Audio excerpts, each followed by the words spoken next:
Hello students, welcome to the English class. Today we will discuss the fourth essay of your book Woven Words, and the name of the essay is Tribal Verse and it is written by G.N. Deve. Students, this essay is an extract taken from an essay Tribal Verse and it is written by G.N. Deve. I have told you in this chapter he has described three main tribes, that is Munda, Kond and Adi tribals. And the author has presented here the art, culture, mode and manner of living of tribal people. So students, this essay is just an attempt to familiarize the students with some aspects of the enormous wealth of oral tribal literature. The essayist here insists on the need to create a space for the study of tribal literature within the framework of canonized written texts. In this essay, three tribal songs are presented, and these are Munda song, Kond song and Adi song. The Munda song is sung when a child is born. They feel more happy when a daughter is born. And second is Kond song, which is sung to pacify the soul of a dead person of a family. And the third is Adi song. This is to appease the spirit of good health by maternal uncle of an ill person.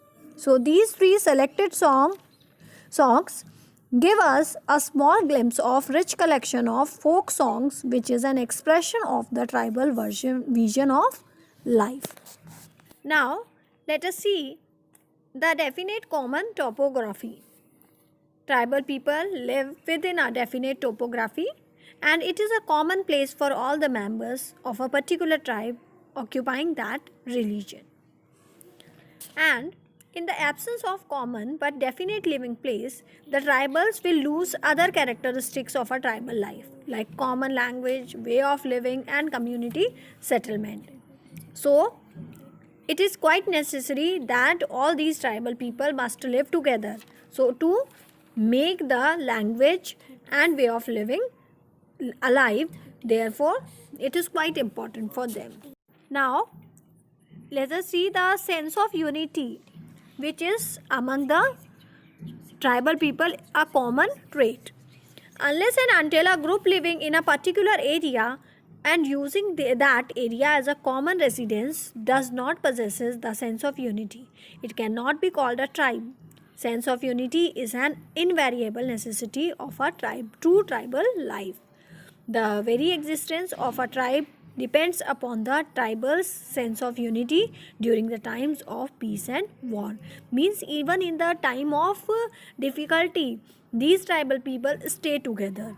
That is the most important characteristics of the tribal people. Now, let us see the endogamous group.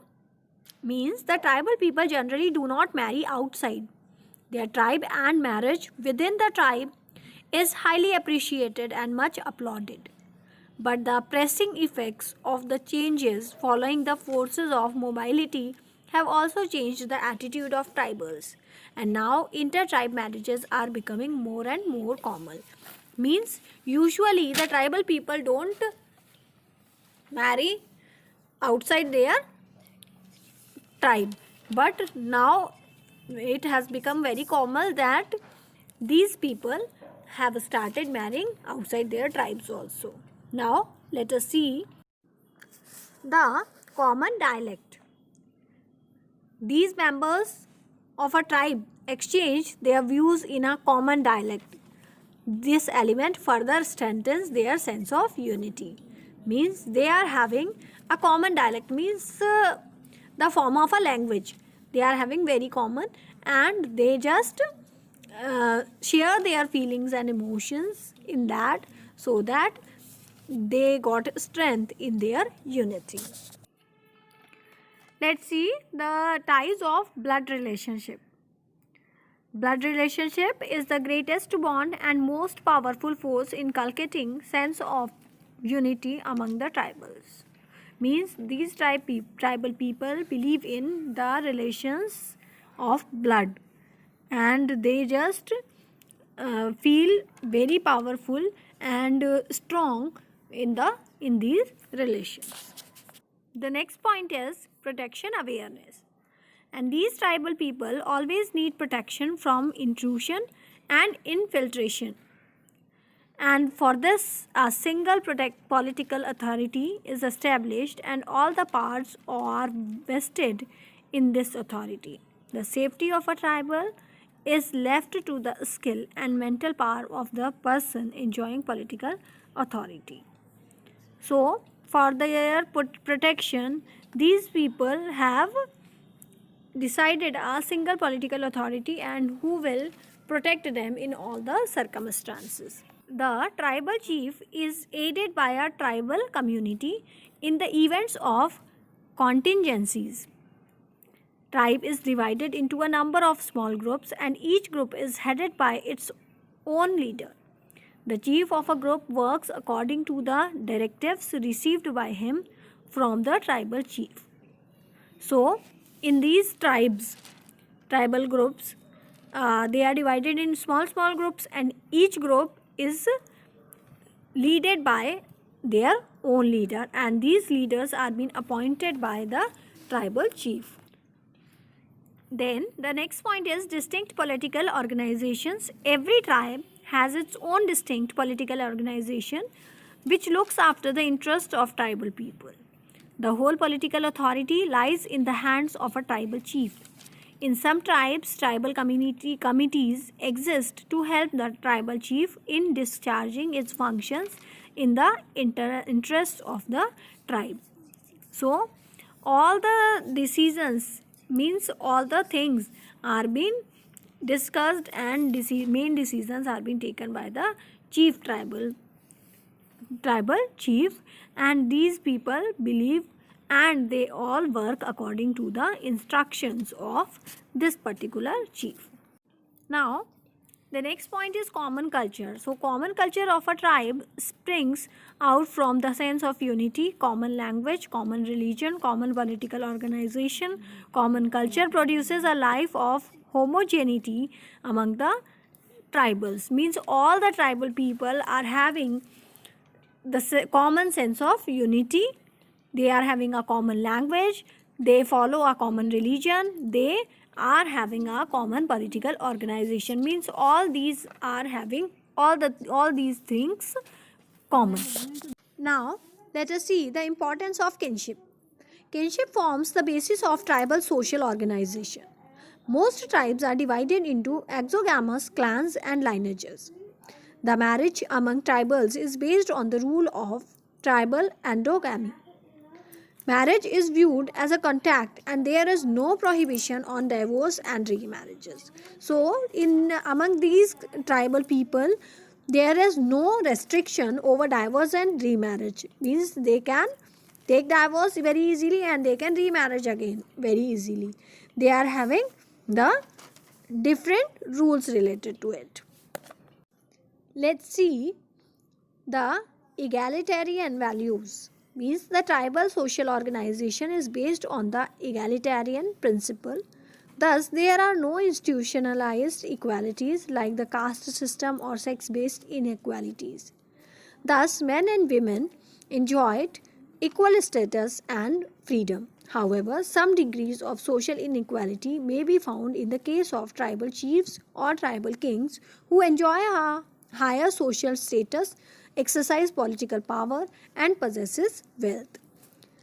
So, in these tribes, only the difference between the tribal chief and normal tribal people, or the tribal king and the normal tribal people. Otherwise, there is no difference among the men and women and no difference between the any kind of relationships. Also, these people don't follow any caste system and don't make any sort of difference in the sex. So, these people don't face any kind of caste or sex based inequalities. Now, let us see the rudimentary type of religion.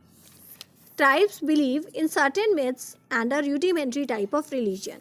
Further, they believe in totems, signifying objects having mystic relationship with members of the tribe. Robert Goodland has given the following characteristics of the tribal people: geographical isolation or semi-isolation, unacculturated or partially acculturated into national society.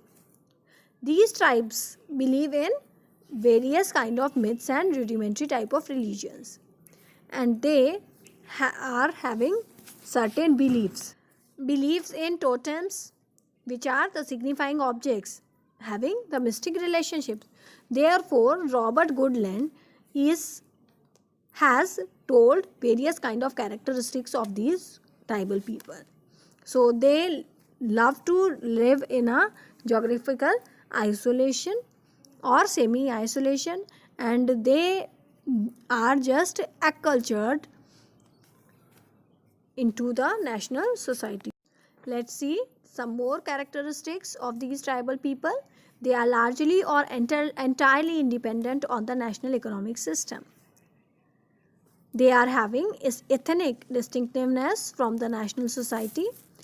They are economic base tightly dependent on their specific environment.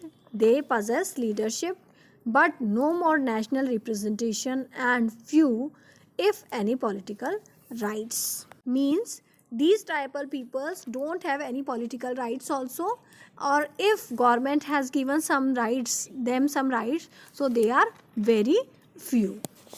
So students, this is all the essay Tribal Verse written by G.N. Dave. I hope you all have understood the various character traits or various qualities of these tribal people. So read the lesson once more so that you will understand it in a better manner. Thank you.